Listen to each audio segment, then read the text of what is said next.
etymology. Now you move it again. See the mouse? Mm-hmm. I put it right on there. Take one finger and go and click. Welcome everybody to our Wednesday study session and our computer training session. It's both a study session and computer training. We're going to study about the history of Jews involved in the computer industry. But also today we're going to study about Jews. Put it right on there. Take one finger and go. Can I make a suggestion? Welcome everybody. If everybody mutes themselves, if you want to talk to unmute, all you have to do is hold down the space bar and then let it up when you're done talking. That way we don't have the side conversations. Wait, what do you just use the space bar? If you're muted, mute yourself. And then if you want to talk, just hold down the space bar, temporarily unmute you. And then you let it go. And then you don't have the background conversations going on. Wow, that is awesome. I didn't know that. So that is cool. Something now put in my feather in my cap. All right, I know. So what we're doing today is studying the history of Jews in China, mentioning that we are going to be doing our live in person, which will also be virtual next month on the 13th. And I'll be sending out all that information for anybody who's available to come live and in person. And so that should be great to be able to celebrate together. Now, the Jews of China, as we know, is a long history that goes way back. So we'll get as much done as we can. We probably get a lot done. If we can get to the modern Shanghai Jews from World War II, we'll do that as well. But we're going to go to the older periods first, and then we'll see if we get to that. So hopefully we'll have a chance to do so. But here, of course, is a small map of China, which many of us know already. And then right here, where I'm circling, that is Kaifeng, which is where the famous ancient Jewish community is. So there have been lots of other Jewish communities in China, not just Shanghai through the years, but this is by far the most renowned and most famous. And if you're going on a tour to China, a Jewish tour, this is where you would probably stop off first. And you can see it's right near, relatively near Xi'an. So, and in between Xi'an and Shanghai. So I'm sure there's a lot of tour groups that are taking people out there these days. In fact, the previous long-term rabbi here, Rabbi Belzer that's one of his fields of expertise is Jews in China. So let's go over some of the history of Jews in China. As we can imagine, it's very vibrant. And I think we can all figure out a lot of the reasons Jews went there, probably because they go everywhere else, opportunities or places of refuge. And that's always going to be the two most important reasons. But the first waves of official Jews kind of that went there and moved there, probably we're talking the 8th, 7th, 9th, 10th centuries. So they go there via India, Persian and Babylonian Jews, and we all know why, because it is part of what they call the Silk Road, which had been around for a long time. We'll talk a little bit about some of the earlier Jews who did go there. We do know Jews were there probably earlier, but in terms of communities, really the Kaifeng community starting, you could probably some would say around 800 is the first one. And it was both Persian and Babylonian Jews. Obviously, that's where the center of the Jewish world was at the time, was in Persian Babylon. And going through India, that's one of the ways Jews ended up in India as well. And so already fairly early on, 8th century, 9th century, you already had Jews who were not just visiting or going there to do trading, they were there to live. And so you already get government officials, you get doctors, you get businessmen, you even get rabbis. And they begin to become part of, I guess they call it the Han population, and become part of the Han population. Now, I'm not as familiar with as some of you as others, but we're talking during the Tang and Song dynasty. And so they move there, probably first through the Silk Road. And what happens there is not unlike other places, but probably even more so, is they intermarry fairly early on, probably because there's not that many Jews there. And so they intermix with the population, and over a fairly short period of time, the Jews start looking like the rest of the population. And as time will go out, of course, the Jewish group they'll fade out, but there are still descendants of Jews living in China from this population, very probably in that area. And there is research now into that as people go back and try and find some of these Jewish people or people of Jewish descent. Now, the first wave of Jewish settlement was probably during or after the war with the Rome that started in 67 and completed in 70, the destruction of the temple, although the war went on a little bit longer. So Jews fleeing the coming war, or Jews fleeing after the war, where Jews are banished from Jerusalem, or maybe even Jews who fled earlier because they had participated in an earlier war with Rome. So they ended up there, although they didn't set up as much of a permanent community, but they ended up there at what they call the Han Dynasty. So this is 1st, 2nd, 3rd century. There are already Jews in China. This is CE. And they were more in Central Asia. And there is evidence, we're going to go over this, of these Jewish communities. So some places it is all speculation. As we know in history, Jews may have been here, may or not have.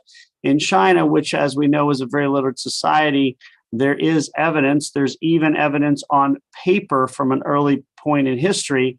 And if you're on paper from like the 9th century, it's most likely from China because they invented paper and they were the only ones who had it for a while. So we'll go over some of the evidence, but Jews were there, and probably from the 1st century CE. In fact, in the 9th century, there is a Persian geographer who actually calls out Jews that he met who were traveling. He called them the Rananites, and that he saw them as he was traveling through the area.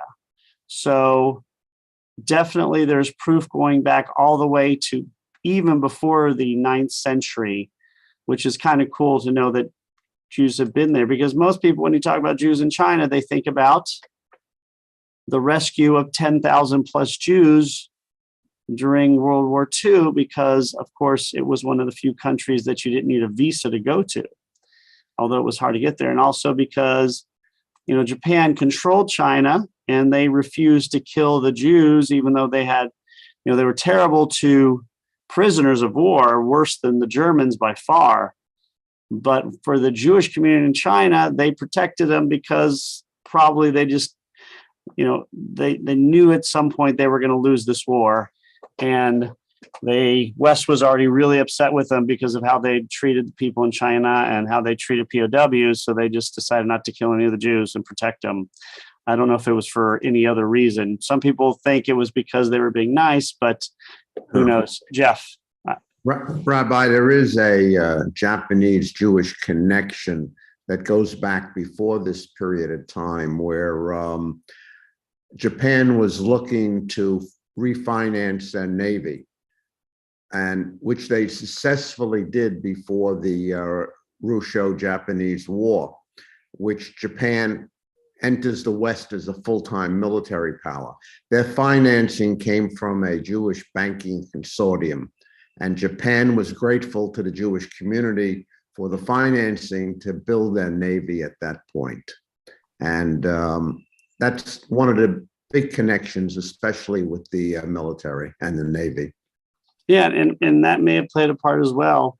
I think it's hard to know, but that could have played a huge part. Well, that was initial connections. Yeah. And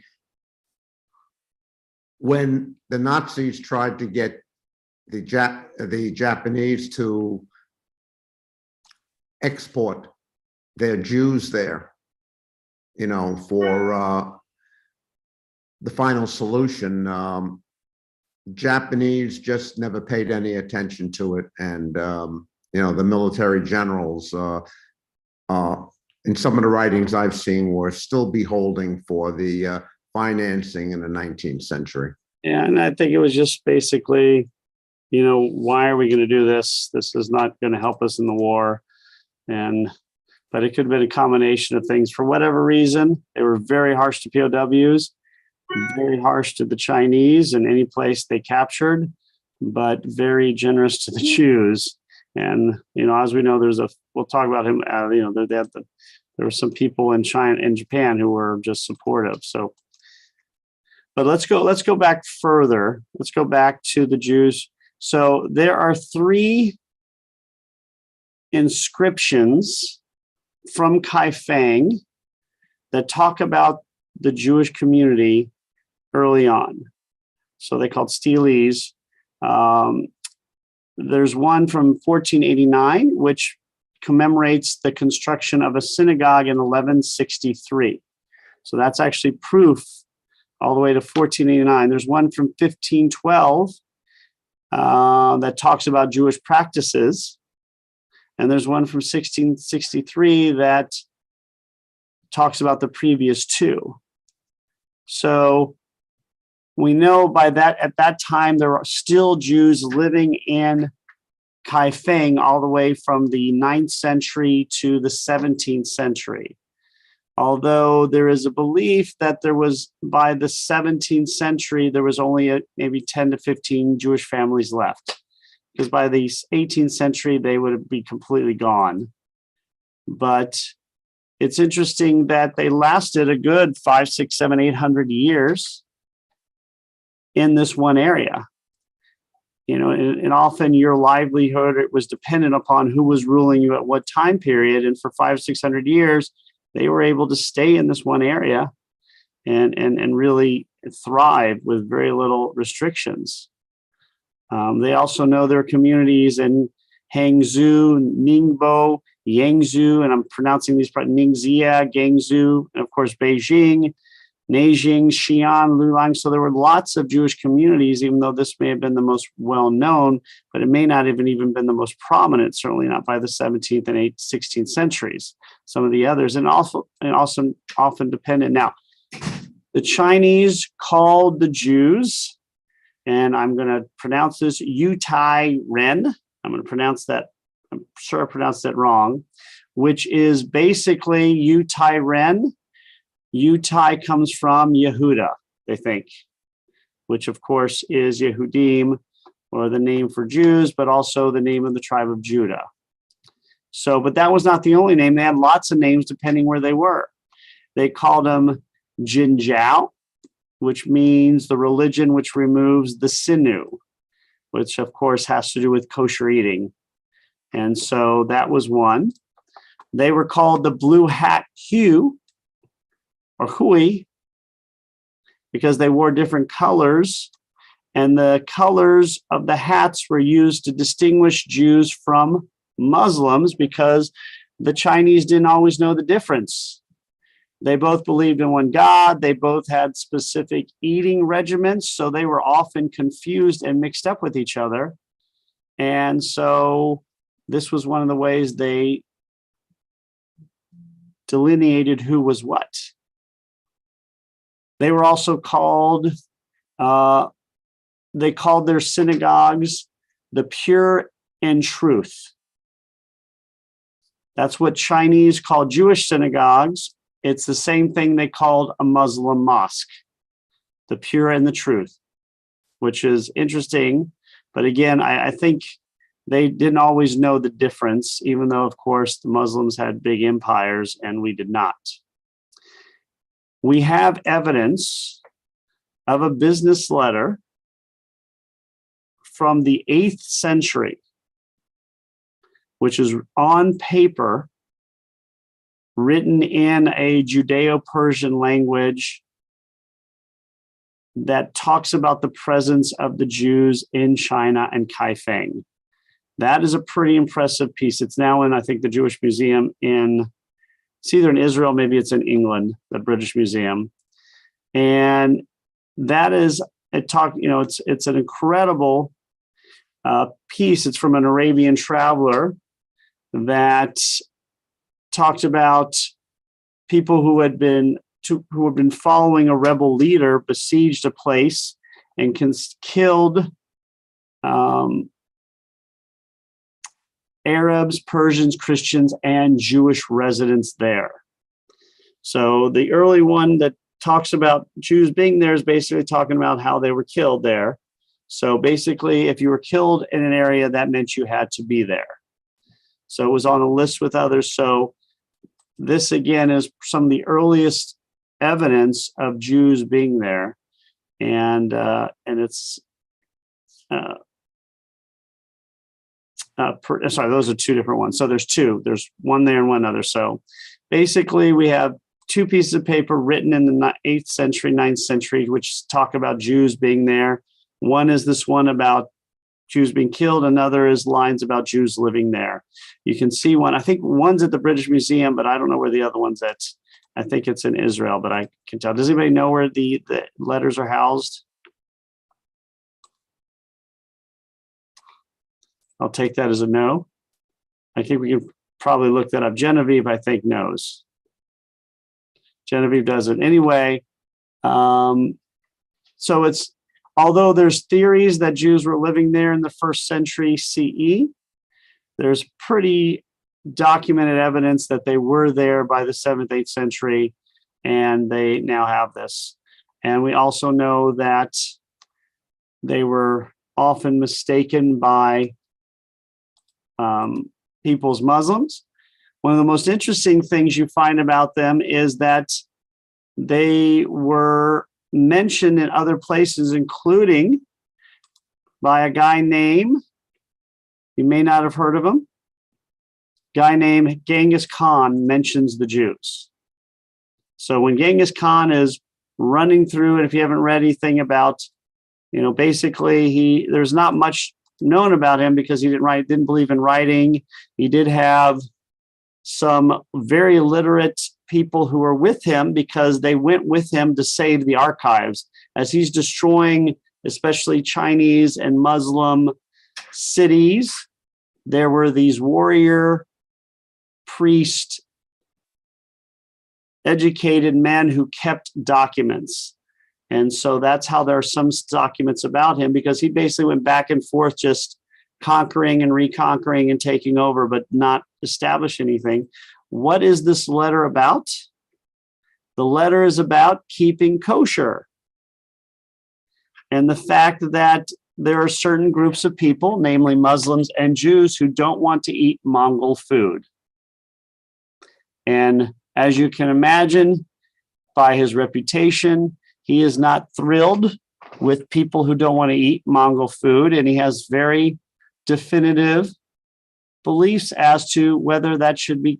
So you can imagine that his view is, when people say, we don't eat Mongol food, there's a quote here, by the aid of heaven, we have pacified you. You are our slaves, yet you do not eat our food or drink. How can this be right? If you slaughter sheep, you will be considered guilty of a crime. If someone else slaughters the animal, we do not eat. Because the poor people are upset by this, from now on, Muslim, Hu, and Zuhu, no matter who kills the animal, will eat it and must cease slaughtering sheep themselves and cease the rite of circumcision. So basically said, if you're Jewish or Muslim, you can't kill sheep. Only we can kill sheep. If you kill sheep, it is the death penalty, because I don't want to work with any of this kosher business. You eat what we tell you eat. You're our slaves. And by the way, don't even think about circumcision anymore. So that was just, I thought, an interesting letter I found. Other names were given to Jews during the Ming Dynasty. And what does this mean? In Europe and in other places, eventually Jews were forced to take last names. In China, this happened even earlier than it did in Europe.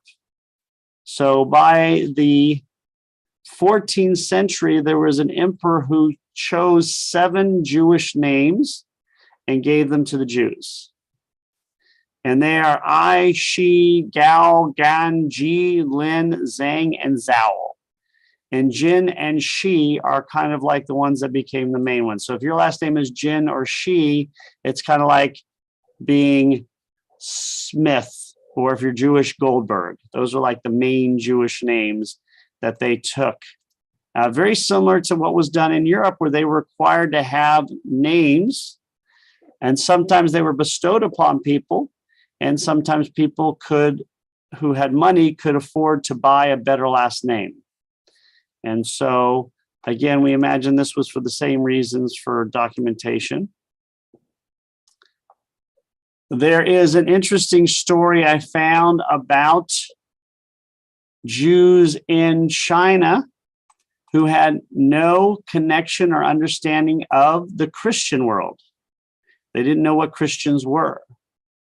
And so when they came upon Christian missionaries in China, and they saw images of Mary and Jesus, they thought they were biblical figures like Rebecca, Esau, and Jacob, which confused the Chinese Jews and the missionaries that these people had never heard of Christianity, but yet knew about the Bible. So imagine you're in China and you show a picture and somebody comes up and says, oh, it's Rebecca and Esau. And these missionaries are like, no, it's Jesus and Mary, but how do you know who Rebecca and Esau are? How do you know who Jacob is? And that was one of the other ways that we found out that there were Jews living there in the 17th century were from these missionaries.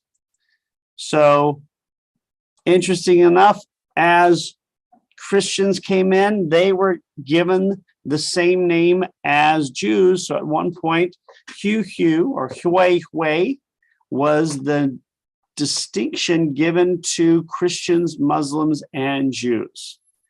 And again, all three, the mosque, the church, and the synagogue, were called something purity and truth. And so, again, in some places, Jews wore blue hats to distinguish themselves. In some places, probably they understood more about the Jewish community. But you also have to realize, in many of these cases, the Jews looked just like anybody else Chinese. And so it wasn't as if they were looking like Sephardic Jews or Ashkenazic Jews. They looked like Chinese. And so it was very hard to distinguish them, I imagine. And again, they didn't have the restrictions on religion. But so Jews lived pretty well in these areas. Has anybody here been to China and seen any of the Jewish places there? I've been to China, but I did not. I went to, I think, one of the places where they housed the Jews in Shanghai. I may have gone, I went to a synagogue, I think, in Xi'an or Beijing. And if you go to the synagogues there, they, like the mosques and the churches, look like temples. They look like Chinese temples. It's a very similar thing. You would not be able to tell the difference. And I'm going to see this. And I'm going to show you a picture of one of the temples, a little basic rough one that I got here. Let me see if I can enlarge it first. There you go.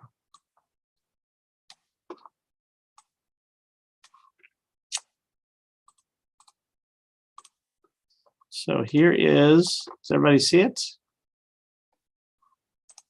This is a copy of the Kaifeng Synagogue. And as you can see, it basically looks like any Chinese temple we go through. It's got the courtyard, it's got the next level, the next level with the highest area on the back. It's almost like going through the, the ancient palace, but at a smaller level. And so, again, you wouldn't know the difference unless you read the inscriptions. And even if the Jews were wearing some sort of head covering, other people wore head coverings as well. Now, Marco Polo went to China in the 13th century and also spoke about the prominence of Jewish traders. So in the 13th century, it seems they were doing well. There was also an archbishop who did the same thing, also There was an Arab envoy. So in the 14th century and 13th century, we have a couple of very respected historians who talk about the Jewish community that is thriving in these areas, mostly Kaifeng. Now, when does this end? As we know, by the 16th and 17th centuries, they are already starting to get smaller as Jews convert or move to other places. And by the 1850s, pretty much the Kaifeng community is gone. There was apparently a rebellion nearby, and the Kaifeng Jews suffered, and so most of them left. And some of them did come back and live there for short amounts of time, but really the end of the Kaifeng Jewish community was probably living all the way to the 1850s. So by the 1700s, it already become very tiny, but it lasted a pretty long time. And that's why when they talk about Jews, sometimes they will say Kaifeng Jews, which they don't mean the Jews of Kaifeng, they mean all Jews of China going back to the 1st century, even though the Kaifeng Jewish community didn't start till the 7th or 8th. But I just think it's always interesting when you go to places. I know when I went to India and you meet Indian Jews who look Indian, you would not be able to tell the difference. And it's astonishing how, people intermingle and they marry out of the faith, but yet they stay Jewish. And most of it had to do with the kind of lineage which in China took hold, whereas in other places it changed. Outside of China, it became, our children were determined to be Jewish by their mothers, where in China it stayed the father. So if a guy marries a woman and she comes in and they have kids, their child would be considered probably Jewish, which, as we know in other places, that would not be the case. And it's a very big and important distinction, or else the Jewish community would have probably died out very early on. Michael. And you're on mute, Michael. Michael, you're muted. Jeff, your process didn't work. I hit the space bar, held it down, it still was muted. I'll try it next time. But my question is, if the identification of Jews was through patriarchy, that's so different. And if you talk to, Orthodox Jews, it's a Torah commandment. So that raises the question of what kind of Jews were they? Right, and that we don't know Not as so much. much religious, but I mean, obviously cultural, but did they really practice Judaism? Well, I think what we have to understand is a lot depends when you leave. When did you leave what we would call the mass Jewish community? The earlier you leave, the less you are beholden to laws that came after you. So if you left in the 1st, 2nd, 3rd century, we were still patrilineal, probably. We didn't probably officially become matrilineal 100% until the 9th century in Babylon. Oh, And then, it was pretty much done a lot of places, but it was not permanent. The Ethiopian community also did not have that. We're patrilineal. So if you leave earlier than that, your rules are going to be different. Also, if you need to sustain your Judaism in a different way, you're going to do what you need to do. And in Chinese culture, it could have been very much so that the wife became what the husband was, but not the alternative. So the husband remained what he was, and the wife became what he was, which would have been more biblical.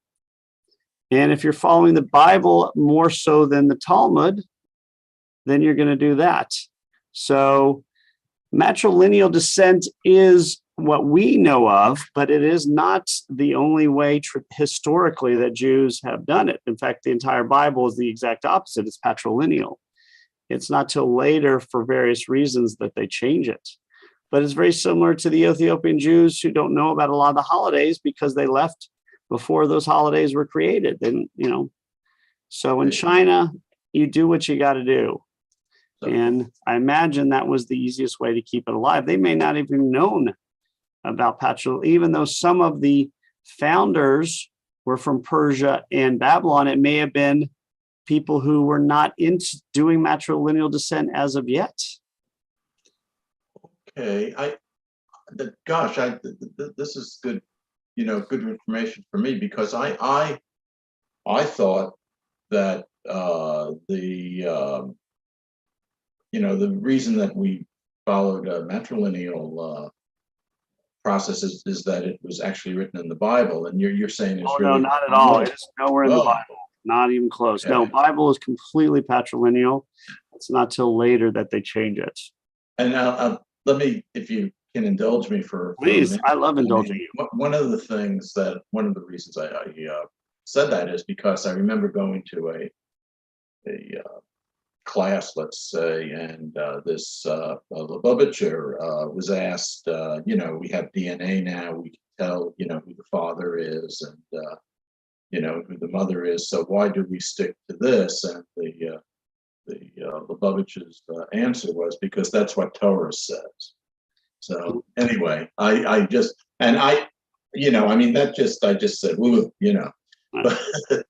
but that's why I Well, you have to remember, he's not necessarily saying anything different than what I'm saying, because you have to understand, in the mindset of some people, Torah is all of Jewish learning. right. So Torah is not just the 5 books of Moses, where it's completely, it's not even close. Torah is the expanding world of what was given at Mount Sinai, which was the Talmud, which by that time it does eventually become matrilineal. And it's even really after the Talmud times that it's cemented. So, but the first matrilineal Jews, I think, are not till 1st, 2nd, 3rd century CE. And then it does not become part of our world until much later fully. But even once we're matrilineal, there are Jews around the world who are patrilineal because of that's just how they are. And so the Jews of China were one of these groups. And it's interesting because it's very controversial that Reform Jews have said you could be either because of where we are and where we're coming from. But in other places, I imagine the decision to become matrilineal that was over centuries was probably very controversial. That's a really nice defense of him. I appreciate Yeah, I mean, it. from that world, I mean, they know the Bible better than we, they know it says Abraham married and this person married this person and Ruth became Jewish by marrying, Boaz or marrying. So it's obvious, but to them, the Talmud was given at Mount Sinai and the Shulchan Aruch maybe. And so that gives them a different viewpoint. Thank you. But what we see in China, that will change in China. That's not the way it's going to be later on because, the Chinese Jewry makes a comeback in the 19th century, but it's not from these ancient Jewish communities because they have pretty much assimilated. It is from Jews coming from other places. So Chinese Jews in the 19th century are based upon Mizrahi and some Ashkenazi and Jews moving to China, and they are matrilineal. So these are completely different groups. So Jews start coming in the 19th century for the exact same reason as they go everywhere else, and that is business.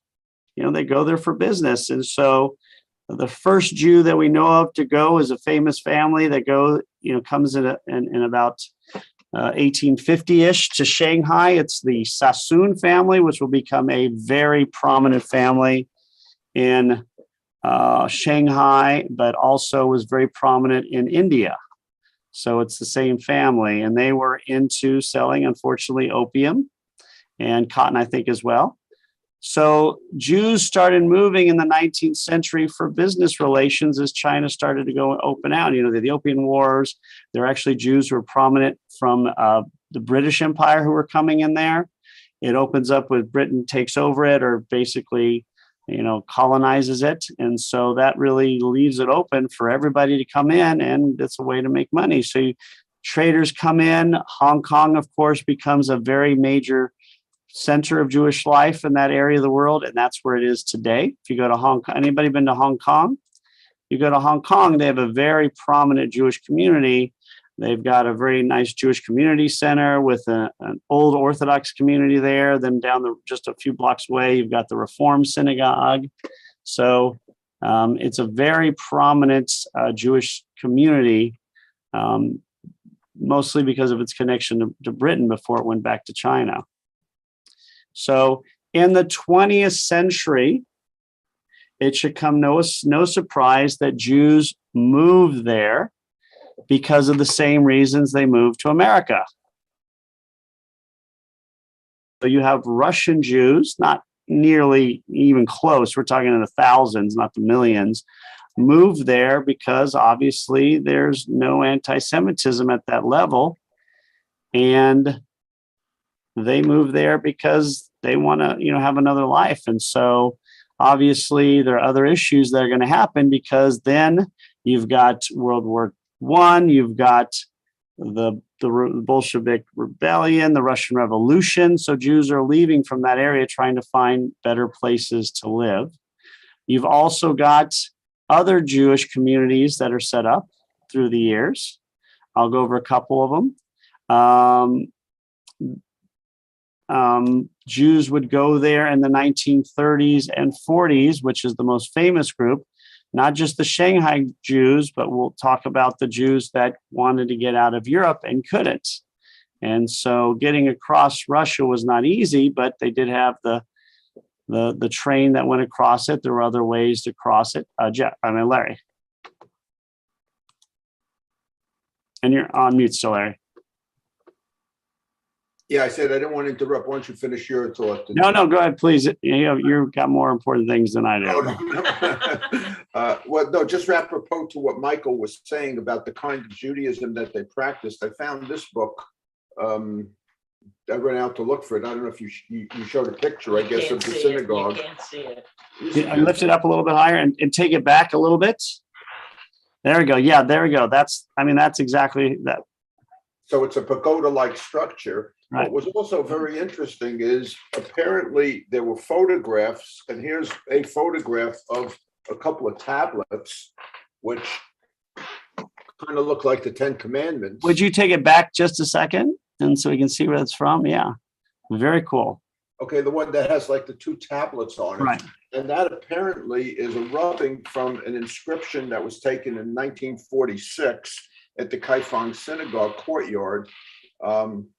And it's now in the Kaifeng Museum. And the inscription tells the story of the Jews of Kaifeng from the days of the patriarch Abraham. And it includes a description of Jewish customs. And what's interesting is, just going back to what Michael was saying about the kind of Judaism they practiced, it said here, worshipers were summoned, apparently this is from the tablet there, to services by the sounding of a jade chime.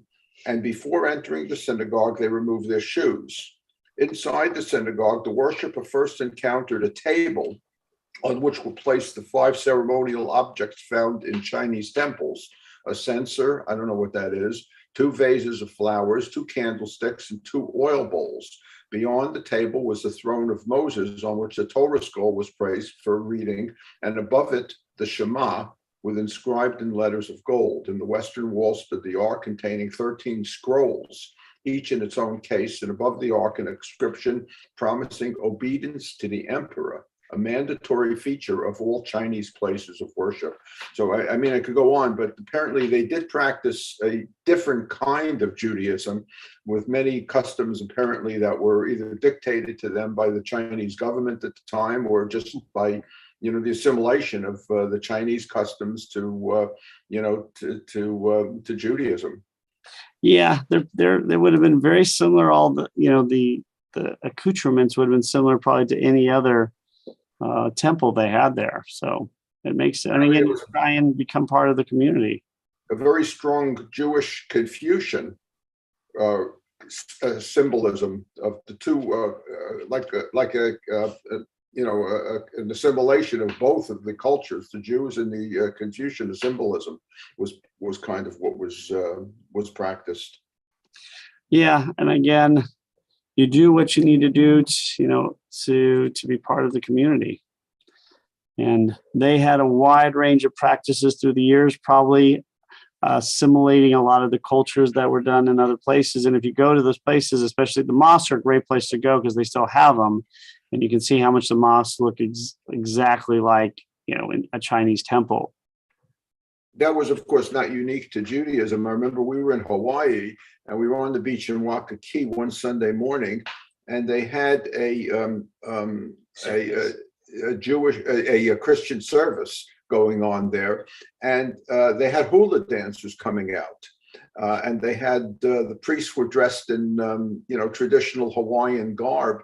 And if you read Michener's book, the Hawaiians, and you go into the village there, you see also basically the same thing. It was like the missionaries, even though they were trying to instill, Christianity at the time, they recognized that, the way to do it was to, keep some of the traditions of, the native cultures there as well. So it was very hard to get rid of those kind of cultures if they wanted to get rid of them totally. And that is the story of Judaism. The most obvious is the sacrificial cults. When Moses got out, they probably didn't want to do the sacrificial cult. They had this one God idea, but everybody needed it. So they kept the sacrificial cult for another 1,000 years because that's what people did. And you don't want people to go too far away from what's going on or you'll lose them. You can't come into town and say, you got to do exactly how we're Jewish in Persia. That's what you're going to have to do. And some of the people went over, were probably Indian Jews, so they looked Indian. So, all these different cultures come together. And it really makes it hard because of all this acculturation, assimilation, the Jews of China, those Jews are not eligible to go to Israel. Oh. Wow. So Did you call it the law of return? Chinese Jews from the Kaifeng days and earlier do not qualify for the law of return because they've kind of assimilated out. They haven't had the continual temple there for thousands of years, unlike the Ethiopian Jews. Patrilineal descent would be one issue, but it's not the major issue. The major issue is that their religion has gone defunct. They may be blood Jews, but they haven't practiced in so long that they are not given that. So you cannot immigrate to Israel as a Jew because your family moved there in the 8th century CE. Even though they're doing documentation, they are going now. They've got people over there checking blood type and all that kind of stuff. You can't make Aliyah from China, not that way. So. Which is interesting. The Jews actually were very well thought of by none other than Sun Yat-sen, who founded, of course, the Republic of China, which was probably not helpful to them when he lost out. But Jews immigrated there, of course, and there was a belief that by 1940, there was almost maybe 35 to 40,000 Jews. Most who had escaped, of course, because of some very helpful assistance. But again, it was an open area. There were no visas required. The Jews were put into a certain area in Shanghai during the war. And basically, once the revolution was over in 1949, all the Jews left. So they didn't want to stay. And of course, a few did stay, small numbers, and a couple of them did get caught up in the Cultural Revolution. Some of them survived it, but there were Jews who did stay, but a very small number after 1949. So there wasn't like whole-scale persecution or mass incarceration because they all left. And of course, when China started to have relations in the 1990s, things changed. And of course, people could go over to China now. You can go over to China now and do research into Judaism. You can go and check out historical things. China's not stopping Israel for doing any of this, probably because it's such a small amount, it's not going to make a difference. And because China and Israel have business relations. Israel actually has fairly good relations with China business-wise, and they obviously want to keep that open. So really, a lot of what we're talking about has been done since 1990s, since we've been allowed to go back and go ahead and do this. So there's maybe 3,000 Jews in Shanghai right now. They reopened a synagogue there. There are synagogues now in Beijing and Hong Kong, as I mentioned. And obviously there are Israeli diplomats there now, so they have synagogues for them.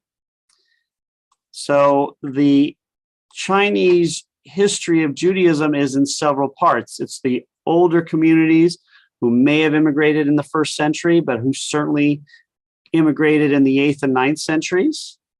That community, or those communities in Kaifeng and other places, stayed around for maybe almost 1,000 years, to the disappearance in the 19th century, to the reappearance of Jews during the first Opium Wars, coming in through the British Empire, coming in for business, coming in from India, from Europe, to the Jews coming from Russia, some during the persecutions of the Tsar, many more coming during the Russian Revolution in 1917, to the Jews who come in the 1930s, escaping, of course, from Europe, to the Jews coming in the 1990s to today for research and business, especially once Israel started relations with China. And if we're going to talk about China, you have to talk about one guy, of course, when there's a lot of people through the ages, but Hofeng Shan, who many of you probably have heard of or may have heard of, and he's compared, some call the Oscar Schindler of China, died in 1947, never telling anyone what he had done. Very similar to a American diplomat, you may not have heard of him, named LBJ, who never mentioned what he had done for the European Jews, which was apparently a lot. And he did it illegally, but he did save a lot of Jews, actually, which I did not know. It's only come recently that's become known. But Hofeng Shan saved thousands of Jews because he was consul general of the nationalist Chinese government's consulate in Vienna.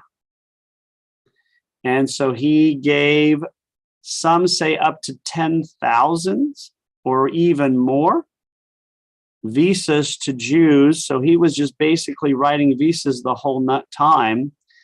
And nobody knows how many because he never spoke about it ever. And he died without anybody ever knowing.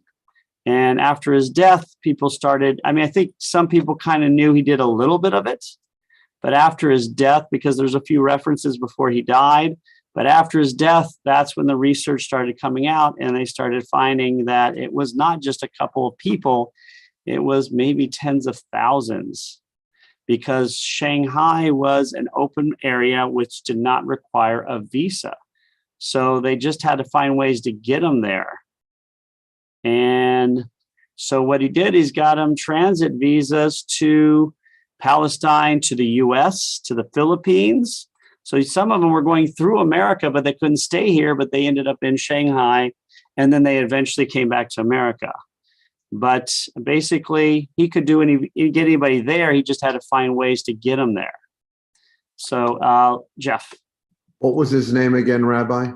And if you go online, it's really easy. Hofeng Shan. He lived almost 100. And so, he's one of the biggies. You think of, Raul, of course, what's his name? He died in Russia. Sugihara. Well, Sugihara was the Japanese guy. That's the Japanese one, but the Wallenberg. Wallenberg. He's right up there with all these guys. But he was a lot more, he never spoke of it at all, apparently, to anybody. Is he in the Righteous Gentiles, do you know?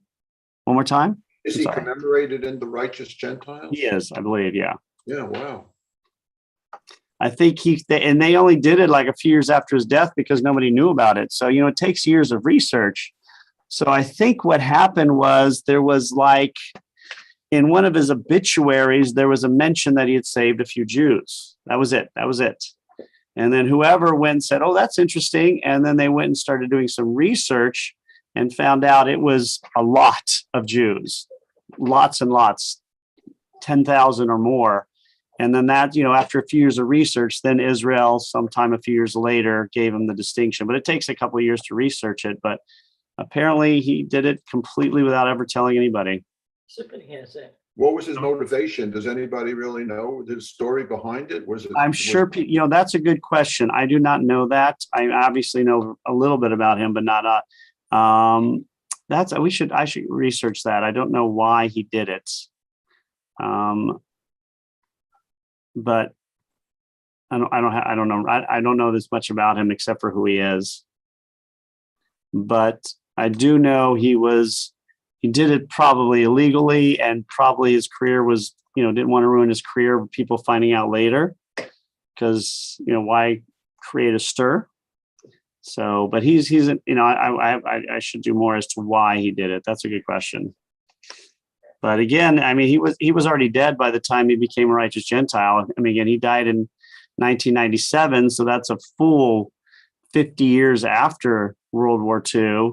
And yet was never given that designation until, I think it was really just like that. Basically, somebody saw something in obituary. He saved a few Jews, and they go and research, and lo and behold, he saved 10,000s, and nobody knew it at all. And then Israel officially does the research, and then gives him the title a few years after his death. But again, who knows why, why he may have kept it silent, probably just for his livelihood, or for he didn't want to brag, or maybe he was ashamed that he didn't say more. I think that's a good thing that we should research. But again, I think it's irony. Japan is one of the great ironies here, because Japan was partners with Germany, vicious in what they did. I read the novel about, and I'm forgetting, the gentleman who flew the mission to bomb Tokyo, the two men who bombed Tokyo early in the war. Doolittle. And yeah, thank you, James Doolittle. And what I thought was really interesting is they crash in China, and the Chinese smuggle them out and save them. That's the story you hear. What the story you don't hear is that Japan killed 100,000 people looking for those two guys. Wow. Killed 100,000 or some ridiculous number of Chinese. They just killed everybody. Whole towns looking for these two guys, and the Chinese did not give them up. Yeah. Whole villages were completely destroyed as they just looked for these guys. There is a memorial in China to General Chenault, the Flying Tigers. They used to put the tiger. I've been over there. I didn't know Chenault, but yeah, Chenault was one of the generals, the American generals, which had an American force there, I guess. Of Jeff may know more about it. Yeah, they did it. They were. Yeah, I think it was maybe even a John Wayne movie as well. Oh, it could have been. But yes, America had a force over there that was working with China to train them to fight the Japanese as well. Yeah. But yeah, it's interesting that these little pieces of history that we don't learn about, and this guy is one of them. If he had talked about it and he'd known about it and lived, if he was alive and been recognized, he would be a very famous person.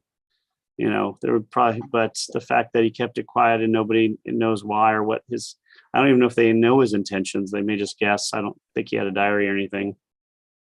But I don't know. We should look that up. Good subject for the filmmaker that had done the Levy's. Yeah, that would be. I wonder if there has been one. There may have been, and we just didn't hear about it. But that would be, a movie on some of these men and women who saved so many Jews and just kept it quiet. They weren't doing it for, anything beyond they thought it was the right thing to do, which is, and they're risking, as Wallenberg, risked his life and he died because of it. Would we do the same for other people? So next week we are studying The Jewish view of, and we did the Jewish view as animals already. We're doing Jewish painters, which is obviously an area that I'm a true expert. I got it. So that'll be, anybody else? Is it Jewish painters all right for everybody? I expect hopefully people will bring a lot of information because I am not very knowledgeable, but I'll look up a lot of stuff. Obviously, there's one or two that are very famous, and obviously there's not as many famous Jewish painters throughout history because of our prohibitions on certain types of figures, but there are definitely some, and today, of course, there's a lot more. I'll go through my Israeli stamp collection, and many of them are on the Israeli stamps. Oh, and that's there a are great very idea. prominent Israeli artists that are now not well known. I mean, they're not the Rembrandt or the Chagall kind of people, but they're well known in Israel, and they've been using for design of stamps. And Israel apparently had a very significant arts and crafts movement, which we could talk about. The Bezel. Oh, yeah. Arts and crafts, we've actually done pretty, had a lot of people through the years. Things like that. Yeah. I wanted to mention one other thing, Rabbi, that may be an interesting subject that maybe we could do even once a month. I just joined a group from Las Vegas. Nice.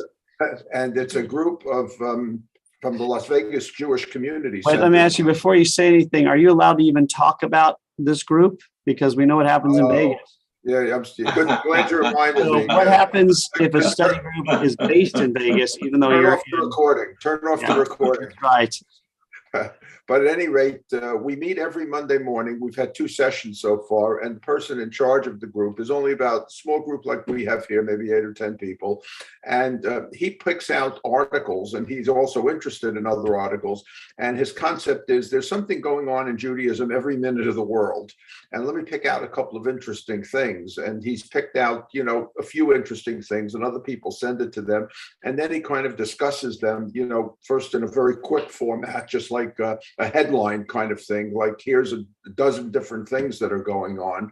And then he picks a couple of them and we discuss it in a little bit more detail and things like that. I think on bringing some, current events, having a current events thing. Yeah, and they don't only have to be political. I mean, one of them was, just an unearthing of some object in Israel, and one was people were doing research on the origin of fish and chips, how that in England, do you think it's an English thing? No, the fried fish was, according to them, was a Jewish thing. Who knows? Right. But at any rate, there were a couple of really interesting things so it may be interesting once a month to do that kind of a thing. I'm happy to do anything. I got to call Eva to talk about to make sure the 13th works. She said it did.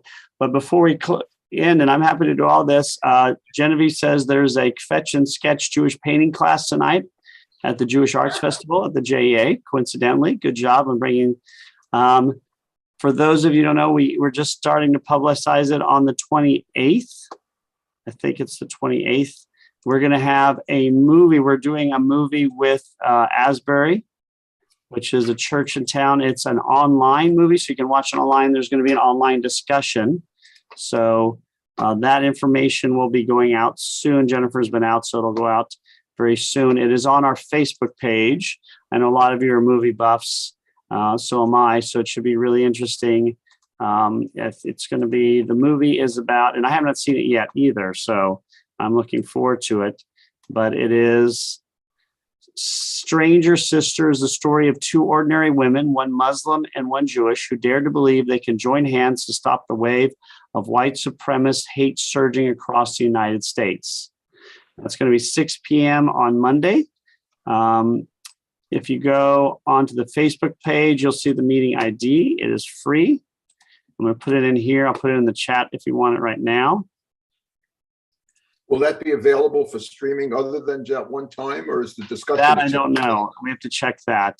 I think it may be, but we'll have to check. But we're going to have, I forgot who is going to be on, who's going to be leading the discussion. I don't remember. They usually give you a couple of days beforehand or up till that time to watch the movie, and then many movie groups do this, and then the discussion is only the part that you could stream it at your leisure. That's a good question. That is not what they told me, but I mean, that's not what I heard, but that may be what's going on. So we'll have to check on that. Flossie. Rabbi, yes, you're talking at Ollie, at least I have it down Monday, 3:30 to 5. Oh, good, good. I didn't know that, so I'm glad. I'll go ahead on So it. I'm saying here with you talking this movie, you'll have to rush back. Right. Oh, yeah, yeah. Well, wait, it's 3:30 to 5? They told me 3. Are you sure it's 3:30? I can- It won't be 3:30. They don't start classes at 3:30 generally. I can- I'm happy to do it at 3:30. Would you check the thing? Because I thought I had it at 3 to 4:30. Yeah, but I'll be back in Probably. time. Yeah, I'm doing God in the movies. So I'll be talking about God's representation in the movies, starting at 3 o'clock. I have 3, but on Monday, so that should be fun. And I think I don't know if I've done it before. I think I've done it before in Bluffton or maybe, but they asked me to do it again, so I'm happy to do it. Or maybe I haven't. Jeff, have I done it in the movies? Oh, God, George Burns, you did. the That Oh will God. definitely be one. I'm not going to give it away, but I will say that is the most accurate depiction of God out of all of them. Rabbi, I'll tell you why, but it is. on the list from Ollie, I'm holding it, it says 3:30 to 5. So you It might does. check it. I have the same thing. Oh, hi, Rena. Yeah, hi. I have the same time. Okay, thank you. Well, I would have been there early, so that probably didn't hurt me, but now Now you're left in the middle. let's see. Yeah, it's 3:35 as they sent me. I had it. Okay, good. So thank you guys for that. So those are 2 programs.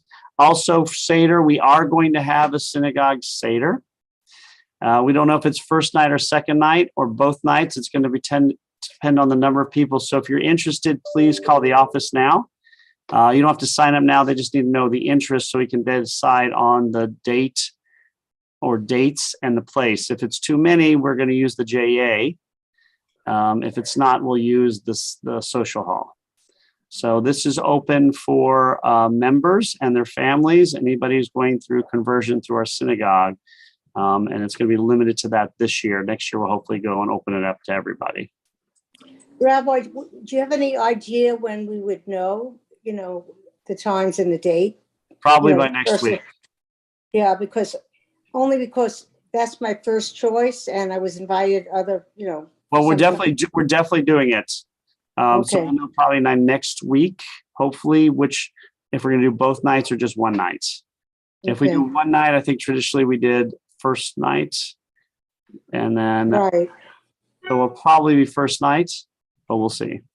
Okay, thanks. One- I was watching the hearings this morning before we got on here, and the senator from the Jewish senator from I say Jewish, but the senator from Georgia got on. Warnick And- or Joel Olson? No, Warnick is not you. Olston is his name. Ostroff. Ostroff. Jewish.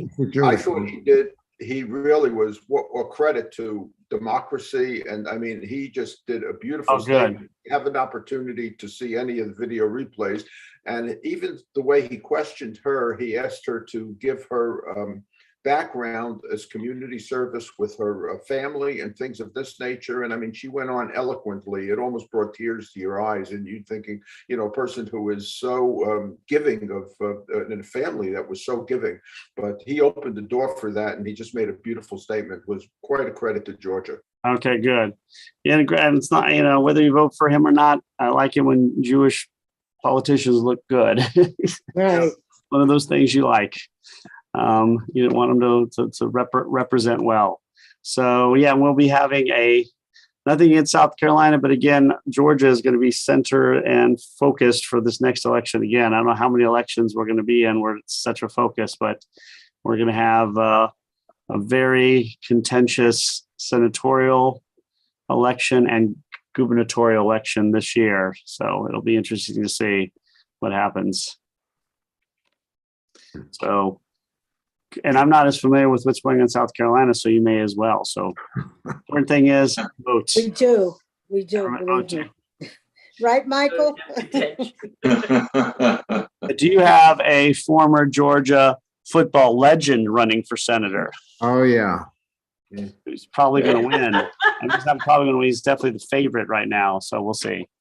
So we'll see how it goes. So it'll be interesting. It'll be an interesting time. But thank you, everybody. I got to call Eva to make sure the 13th works. And then we'll get that all set up. And again, for those of us who are not local or are unable to make it, it will be virtual as well. I can't make it, and I'm so sorry. 'cause Now your that fault, date was Rick. I not good for apologize. It me. was supposed to be on the 27th. I apologize. You can blame my daughter. Okay. Bye-bye, everybody. Bye, guys. Stay safe. Thank you. so much, everybody. Rabbi, can I take a minute of your Bye-bye, time? everybody. Please. Who was that? Is Jeff? I've sent you a couple emails. For some reason, I don't think they're getting through. I have not got any emails. I'm sorry. Let me check. Yeah. It's been a while. I have a box of records, Yiddish records. I don't know whether they're 78s or 33s. Ooh, cool. Do you know somebody who would want them? How many are you talking? It's 50, maybe more. I would definitely call the Yiddish thing, the Yiddish, have you called them yet? That'd be awesome. I don't know who that is. It's the Yiddish library. In Massachusetts. Yeah, Oh, in Massachusetts, yeah. that's who I call because there's And the problem is this thing would probably cost there's the $100. Yiddish, Yeah. digital Yiddish library and the Yiddish book center, Yeah. and they probably will take them. I know I met a few people who work there and they're desperate for that kind of stuff. There is a YIVO also in New York City. YIVO, I don't know that one. What is the YIVO? YIVO, yeah. Well, maybe that was the one I know. No, the one in Massachusetts is the major one. That's the one I know. Yeah, the YIVO, I It's don't know it's this in one. the mountains there. Yeah. The other thing you might call is the Bremen Museum in Atlanta. Oh, that's right. They may want Bremen Museum in Atlanta. Yeah, they may want it as Major well. repository. But Jeff, if you wanted, I don't have it here. I have it in New Jersey and I could bring it here. I have one of those phonographs that has it's a playback machine and it has an application for plugging it into a hard. I have no desire whatsoever to digitize these recordings. Well, okay. you can also try the archives in Cincinnati at Hebrew Union College, American Jewish Archives. They may want it as well. Well, I think I'll call the people in Atlanta because I'm going to be up there the end of next month. Where's this? The Bremen Museum. Oh. Yeah, they have some of the archives from Savannah as well. The synagogue archives are not there, but the Savannah Jewish Archives, which is different than our archives, are at the Brenham as they're actually digitizing them right now. If Atlanta doesn't want them, there's also, I think, the Jewish Museum of the South, which I think is located now in New Orleans. It is in New Orleans. I don't know that'd be another one to call. Yeah. More Jewish stuff from, pertinent to the South, but they may be interested. And I'd like to avoid shipping them. It has to weigh 50 pounds, maybe more. Oh, yeah, I'm sure. Those records are heavy, Yeah. Do you have any we could see? Are they thicker than the usual ones that I think so, yes. That's why I think they might be 78s, but I don't know. I don't remember what's the 78 compared. I mean, I grew up with records, but the 78 is They look just like the 33s, but they're the old ones. Okay, that's before my time. Very breakable. Do you Yeah. have any on the old Edison wax discs or anything? No. No. Those might be Well, valuable. Records are really in these days, so everybody wants record collections. All right. But I was hoping you'd know somebody local. Okay, I'll make some phone calls. well, I can ask if they want anything in our museum here, but I don't know if that's I what can't they're looking. imagine. Yeah, Yeah, so ours that's is more not your based thing. on Southern Jewish history. Do you have any operas? Any Jewish I recordings? don't of have opera? any idea. Do they still work? Before I you have give no away- reason not to think so. Okay. They were my Let me take a look father-in-law's at and it. they were in a box. Well, Just ask him. Jeff, maybe I'll come over, take a look at them. Fine. Okay, thanks. Okay, bye-bye. and if they're worth something, maybe I'll come over and steal them. So I'll You put them, guys- put them on eBay. I'll put them on eBay. Bye, Jeff.